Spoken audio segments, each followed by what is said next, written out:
Gati panagbiag tayo, inmadayo ka nagtrabaho, napangkat abroad nga adayo, para iti ipatpatid mo.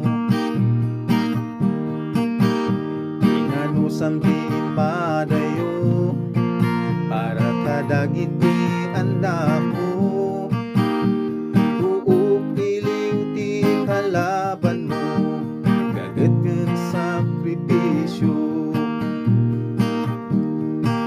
Narigati OFW, inuras inal daw ti trabaho, ngem para iti masakbayan, mangay to pamilyayo.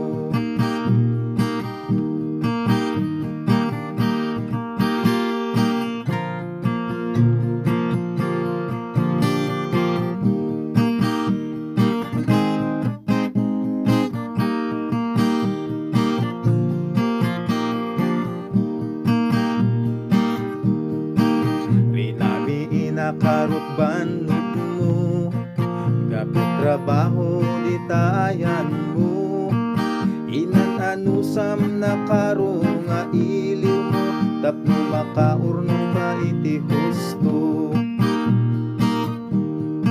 Amin ko mga OFW, yun anak karantas, inal daw di trabaho, iabot Diyos para bayan di syumada kayong pamilyayo, para't masabaya